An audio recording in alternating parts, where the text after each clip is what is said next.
Amen. I've heard so much about the Ditto family.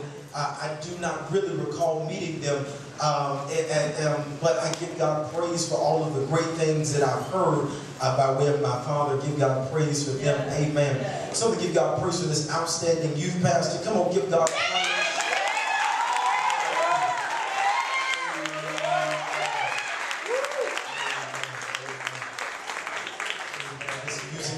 Has blessed us tremendously. All of the officers and members, we give God praise and all of the glory for you. Amen. I promise you I will not hold you long, because I know you got a great deal of things to do, and I know we got to be back here at 5 o'clock. So I want to let y'all out in a good time so you can eat in fellowship. Amen. So go with me to Luke, that is chapter 5, commencing at verse 18. Luke chapter 5, verse 18. When you have it, stand in honor of God's holy written word. Give God praise for the presence of my family that is here. Bless God for them. Amen. Luke chapter 5. That is verse 18. When you have it, say, I've got it. Luke chapter 5, verse 18. I want to read this in your hearing. And behold, men brought in a bed a man which was taken with the palsy. They sought means to bring him in and lay him before him. I want to preach with this thought in our mind: I need a miracle. If y'all would help me preach that by simply looking at your neighbor, say, neighbor, I need a miracle. I need a miracle. Take your seats and everybody say, Lord God. Amen. You don't have to read the whole chapter, but I need a miracle. I hope you're praying with me. I need a miracle. Begin to ponder on this passage. Position of this person. I ran across an article in my study of a Marine wounded soldier in 1950. This soldier by the name of Michael was writing to his mother about a fascinating encounter he had while he was in the war. This young Christian soldier, in whom was vibrant and vocal about his relationship with God, his faith and his focus. The article conveys to us that he would wake up early in the morning. Y'all here with me? Come on. He would wake up in the morning and he would go and he would pray to God and ask God for his protection before he would proceed to go out to battle. However, on his encounter, he making his way to the enemy's camp. He was accompanied by another soldier who happened to have the same name as him. So they stopped. They began to get to know each other and say, hey man, what's your name? Well, my name is Michael. Interesting enough, my name is Michael too. They began to talk to each other and they began to break the ice of their military relationship, asking each other their interests as they proceed to go out to battle.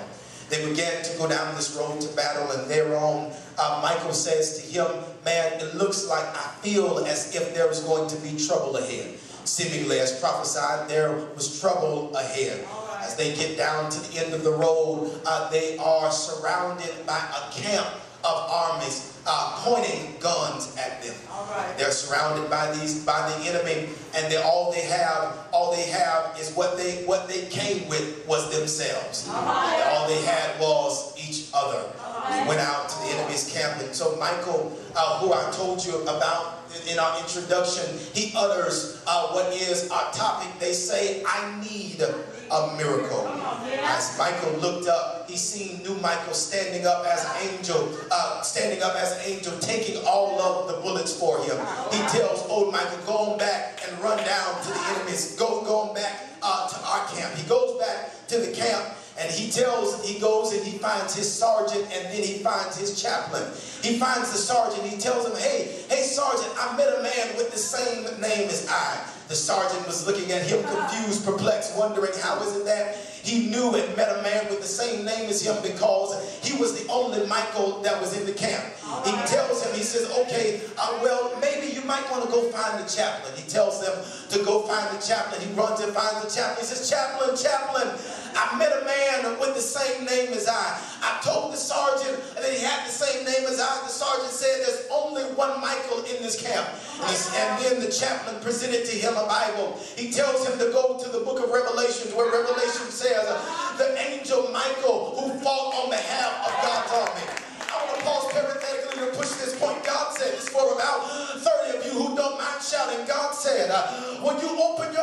give me praise. I'm going to send angels to fight on your behalf. That was for the wrong 5 of you. I need about 60 more people that don't mind jumping up and giving God praise because this next miracle is by way of angels coming on your behalf and fighting for you. And I don't know what you've been going through. I don't know what you needed God to do. But God said, when you open your mouth and give me praise, I'm sending help for your hurt. When you open your mouth and give me praise, I'm restoring your reputation. When you open your mouth and give me praise, I'm going to recover every one of your relationships. God said, when you open your mouth and give me praise, the miracle is already yours. Somebody next to you and say, neighbor, the miracle is already mine. It's already.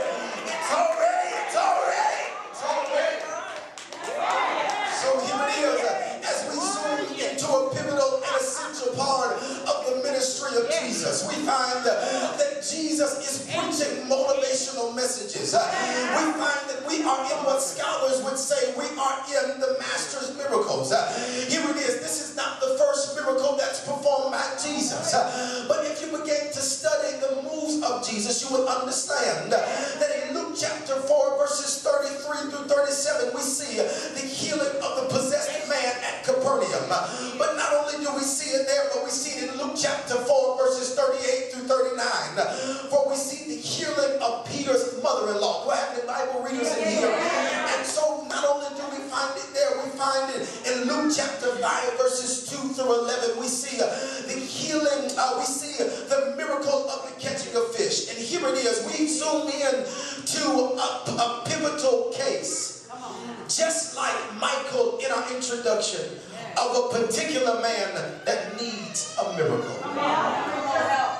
Here we're presented in verses 17 through 26, a paralyzed man. Hear me now, a paralyzed man. The text, beloved, does not disclose this man by name. However, he is identified by his condition. Y'all will catch that in a few. The text does not call him by name, but in his presence they call him by his condition. Come back. Isn't it a sad and disappointing connection, beloved? Because there will be people in your life that will write you off not because they know you, but they'll write you off because they think they know your struggle. They see you walking, but they don't know what's the reason that caused you to be there. They say that you're poor, but they don't understand that you had to struggle. They don't understand that they don't know your story. They don't know all the things that you've gone through. They don't know what God has done for you and brought you out of. And so I came to serve notice to you, saints of God, that you cannot worry about what people say about you. That you cannot worry about your condition. That no matter how much you progress and move in God, people will try to identify you by what they've known about you. But you got to make up in your mind, I don't care what people say about me. The only person that matters to me is Jesus. I believe it was a songwriter that said, as long as I got King Jesus, I don't need nobody else. And so, saints of God, you can't be worried about opinions. Because if you worry about opinions, your life will be messed up. Because you'll be living for other people instead of living for yourself. And so here it is. This man is identified not by his name, but by his condition. Question I want to raise to the text. How did this paralyzed man get his miracle? I believe there's 3 ways this text tells us this paralyzed man got his miracle. I hope y'all gonna talk with me and talk back to me. The text tells us, number 1, that his friends helped him. Shout out over the building, his friends helped him. I promise you, I hope you have your Bibles open. Go with me to verse 18, for the Bible says, and behold, men bought in a bed a man. Men bought in a bed a man, which was taken with a palsy. Can I raise a question to you this morning? Have you ever had a friend that you can count on? Have you ever had a friend that you trust. I know that's far-fetched in this generation because we're raising up a generation that's more focused on oneself than it is on others. Let me prove it.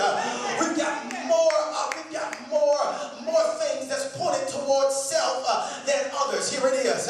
We've got Facebook. We've got YouTube. Everything is on your face. It's on you. And then we have the nerve, the audacity, the gall, and the effrontery to have on our cell phones a selfie. And then we got real good, brandocious when we decided to make a selfie stick. And there it is, you walking all over. You got your selfie stick, taking pictures everywhere. You running into people. You're not focused on anybody else but your own self. But here it is, this paralyzed man got his miracle not because he could take himself there, but because he had some friends that helped him. So I believe, saints of God, his friend said to him that if you, since you're hurting, we're going to help you. Here it is. You began to look at this text. The King James Version says that he is on a bed. The New Living Translation says that he's on a sleeping mat. No matter how you look at this, saints of God, he could not take himself. He needed the company of someone else. There will be times in your life, beloved, where you cannot get yourself to there, but you need some people around you that will get you to where you need to be. And so, saints of God, in this next season, you need some friends that will help you and not harm you. You need some friends that will improve you and not infect you. You need some friends that will equip you and not empty you. You need some friends that will position you and not pacify you. You need some friends that will minister to you and not mess with you. And so your prayer in this season, this is for about 65 of you that don't mind shouting. Your prayer in this next season should be, Lord, remove the leeches and send me some love. I need somebody in here that can say, I don't need nobody that's going to be with me when I got money, but I need some people that's going to be with me when I ain't got a dime in my pocket. I need some people that will be with me when my car runs out of gas. I need some people that will be with me when I don't have everything. I need some true ride or die saints. I wonder, is there anybody in here that can say, I need God to send me some real love? I need some real. I need to reach up towards heaven and say, God, send me some real friends. And so I declare on you today, as you walk out of this sanctuary, everybody that meant no good for you, God remove them right now. I declare over your life, I declare everybody that was a fake friend, that God will remove them immediately and expeditiously. I declare today that every one of your Facebook friends, every one of your Instagram friends, every one of your Periscope followers, every one of those individuals that you've got in your contact list will be aligned with the plan that God has for you. Saints of God, it is important to have true friendship. It is important to have true friendship. It's not just proven through this text of the paralyzed man because he needed his boys to carry him to Jesus. But not only do we see it there, but we see it in 1 Samuel chapter 20 between the relationship of, we see it between David and Jonathan. David and Jonathan, they had a true friendship. But not only do we see it there, and that's not enough evidence for you, but I like my homeboy Peter. Peter was the real thug. Some of y'all think y'all triple OGs, y'all ain't thugs for real. Until y'all chop somebody's ear off, then y'all real for me. So here it is, y'all know I'm playing. But here it is, Peter was a real ride-or-die friend for Jesus. And so, saints of God, you need to understand that real friendship looks at the person and not the packaging. Real friendship says just because you don't look how I look does not mean that you're not qualified and capable of being a true friend. And so, saints of God, that's why some of you, that's the reason why you have leeches. It's because you're trying to live above your means and trying to have friendships that's above your means. And here it is, never you have friends that are only concerned about your status instead of your sanctification. You have friends that are only concerned about what you have instead of being concerned about who you are. And so you need some friends that will be concerned about you. And so here it is in the text. These friends approach Peter's house where Jesus is reported to be. They're being real friends because here it is, they tried to get their friend to Jesus.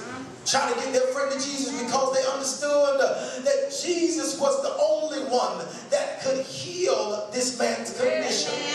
They knew that Jesus was the only one that can give this man his miracle. And so as they began to look around, they seen that the house was extremely packed. They seen that everyone was in there, and so, saints of God, what they did was, the text tells us that they began to go to the rooftop.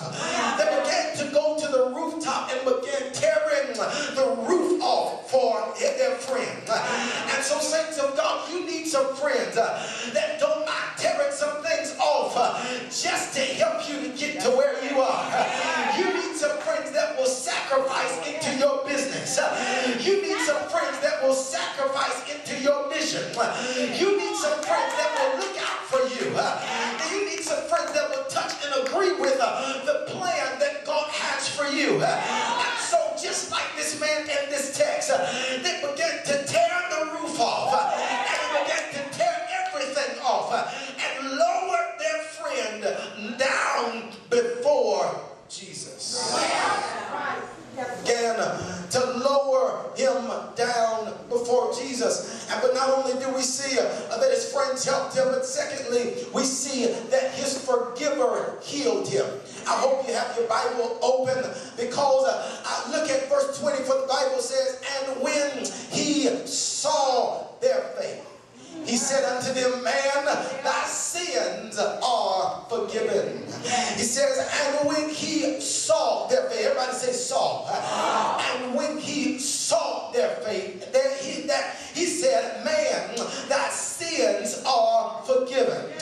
And so what that means to you and I is that in order for God to forgive your sins, your faith has to be visible. Now faith is the substance of things hoped for and the evidence of things not seen. And so even though you don't see it now, your faith has to say that God, I know that it's going to take place. And so Jesus was able to forgive their sins because he saw their faith. And so many of you are wondering why you're still in the turmoil, the trial, and you're still facing the trajectory that you're on now. It's not because you have not prayed. It's not because you have not fasted. It's not because you have not sought the Lord's face.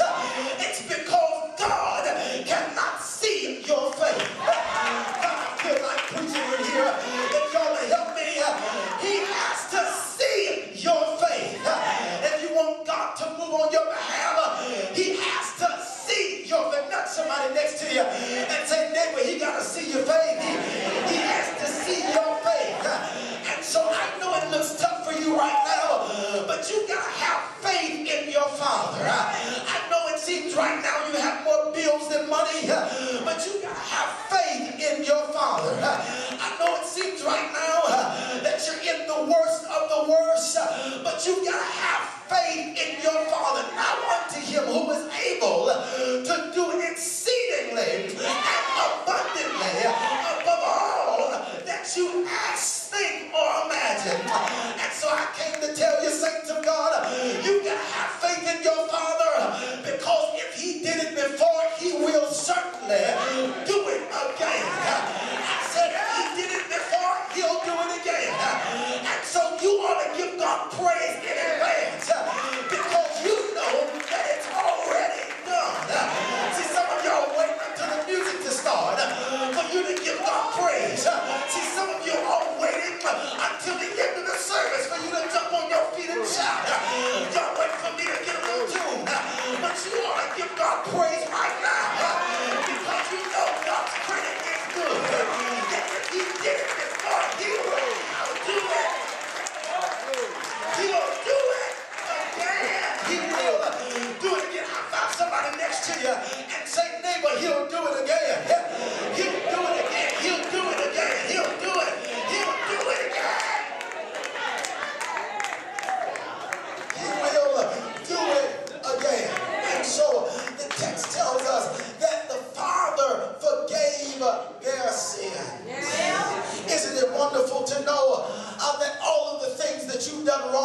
that God will forgive your sins. I believe I'm in some company with some people that can give God praise because you understand you have not dotted every I. You understand you have not crossed every T. You understand that your feet have not always lined up and came to the church house. Or y'all trying to look sanctified. Y'all trying to act like y'all have never done that before. Y'all trying to act like y'all too cute. See, some of y'all understand that you've gone the wrong place and you've done the wrong thing. You had the wrong thing in your hand. You had the wrong thing in your cup. Am I coming too close? You went the wrong place. All I need is about 15 people that can open your mouth and give God praise because He forgave your sins. He will forgive your sins.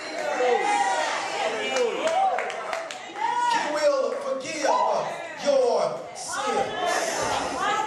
I believe I ought to stay right there. He will forgive your sins. I'm not in here. I'm not preaching to the dignified, the debonair, but I'm preaching to the dejected. I'm preaching to those people that have gone through some things. I'm talking to those people that have some flaws. I'm talking to those people that have gone through some things in life, and life has not always looked like how you want it to look, and you think that God has forgotten about you because of the things you have gone through. But God said He has not forgotten about you. He has already forgiven your sins. Isn't that good news to shout about? That I can shout because God has already forgiven my sins. When did He forgive my sins? Over 2,000 years ago, when He went down to Calvary's cross and He hung, bled, suffered, and died, took the sins of the world, and He hung His head in the locks of His shoulders, and He died. Somebody shout, He died, He died, He died, He died. But that's where He forgave my sins, because early Sunday morning, I wish I had a Baptist church. Early Sunday morning, He got up with all power in His hands. That's where He forgave my sins.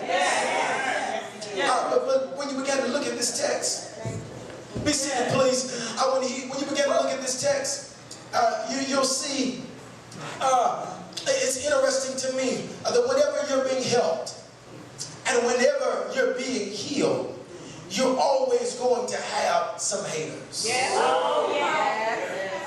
Whenever you're being helped and whenever you're being healed, saints of God, you will always have some hate. Here, look in verse 21. For the Bible says, and the scribes and the Pharisees began to reason, saying, who is this that speaketh blasphemy? Who can forgive sins but God alone? Whenever you're being helped, you will always have some people that will hate. You always will have some people that will be mad because you're getting your miracle and they're still miserable. You will always have some people that have no goals, have no aspirations, have no desire to be anything, have no desire to do anything. You will always have some people that will settle for the suitable and live in marginality, and they will get to hate on you because you're getting your miracle and you're daring to go higher, and all that does is highlight their laziness, and just because they need you to stay where you are, because my grandmother said this, she said misery loves company, and they want you to stay where you are because they want you to be below bar with them. But saints of God, what they need to understand, what your haters need to understand is this, is that because God is in the blessing business and He's in your neighborhood, they ought to be giving God praise because here it is, He's already came on your street, but next week He can come on their street, and so that's why you cannot hate. That's the reason why you cannot be jealous and envious when other people get their miracle, when other people get what God has for them, because God is blessing them now, and He will bless you later. people that will hate on you when you are getting your miracle. But not only do we see that his friends helped him, not moving out your way, and we see his forgiver healed him.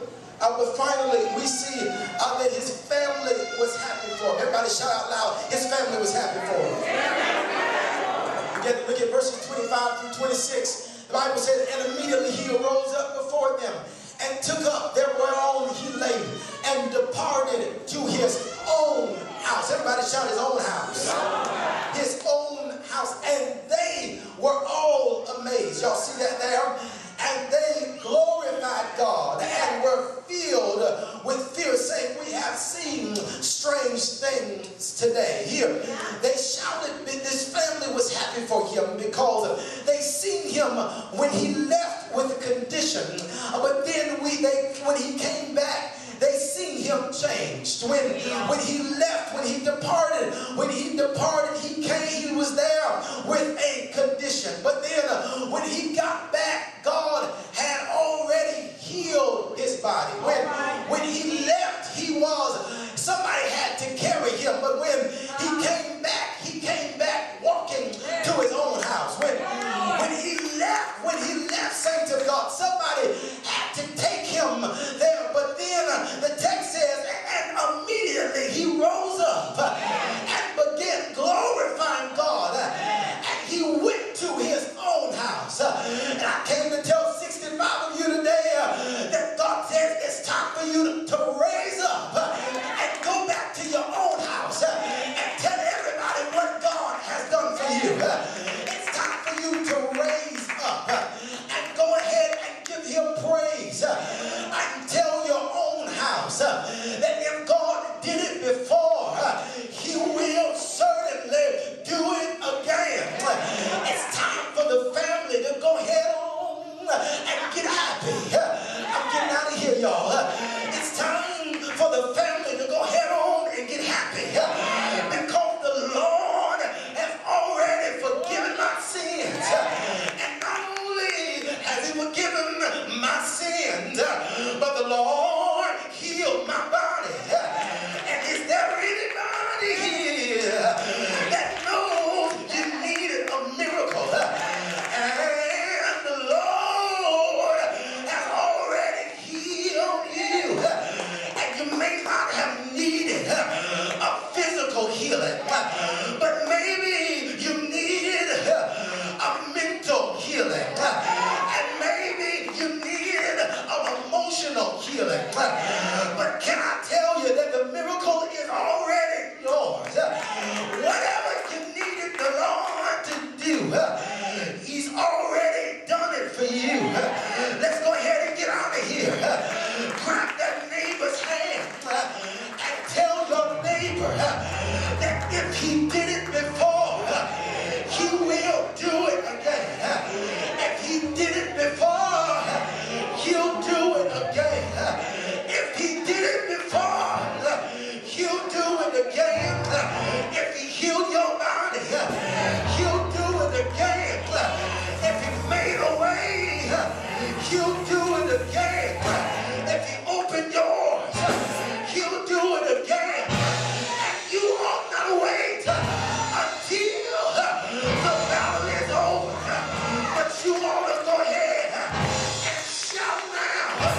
You ought to give him praise right now because he's done it before and he'll do it again. Grab your neighbor and say, neighbor, we've been talking all service, and say, neighbor, he'll do it again. And so if you don't mind, I'm on my way out of here. But if you don't mind, can I change the name of the sermon? Before I told you that I need a miracle, and I know this goes against all. I was talking seminary. My instructor said that when you state your thesis, you ought not change it again. But I'm going to go against that now because I told you that I need a miracle. But the text says that he got his miracle. And I came to tell you that you already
given to you and I that same power.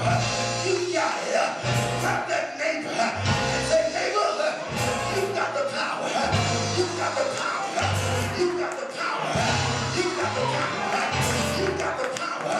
You got the power. That same power has been given to you and I. And so that means that your finances have to already be a miracle. What that means is your family has to already be a miracle. What that means is your future has to already be a miracle. Shout yeah! Shout yeah! I'm out of here, y'all. I'm out of here, y'all. But can you give God praise for the miracle that you already have? Come on, open up your mouth and give it praise.